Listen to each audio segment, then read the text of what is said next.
قسم دی په تور یعنی غره او په یو داسې پرانستی کتاب باندې چې په نری جلد کې لیکل شوی دی او په ودان کور باندې او په لوړ چت باندې او په څپان د سمندر باندې چې ستا د پروردګار عذاب ارومرو واقع کیدونکی دی چې د هغه څوک دفع کوونکی نشته.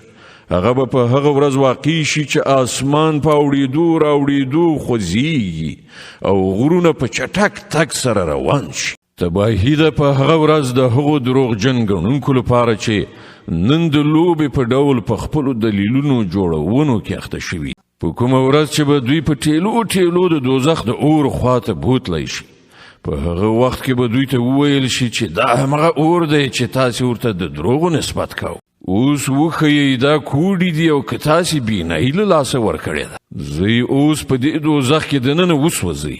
که تاسې صبر وکړئ او که یې ونه کړئ ستاسو لپاره یو شانته ده. تاسې ته همغسې جزا درکول کیږي لکه چې تاسې عمل کوو.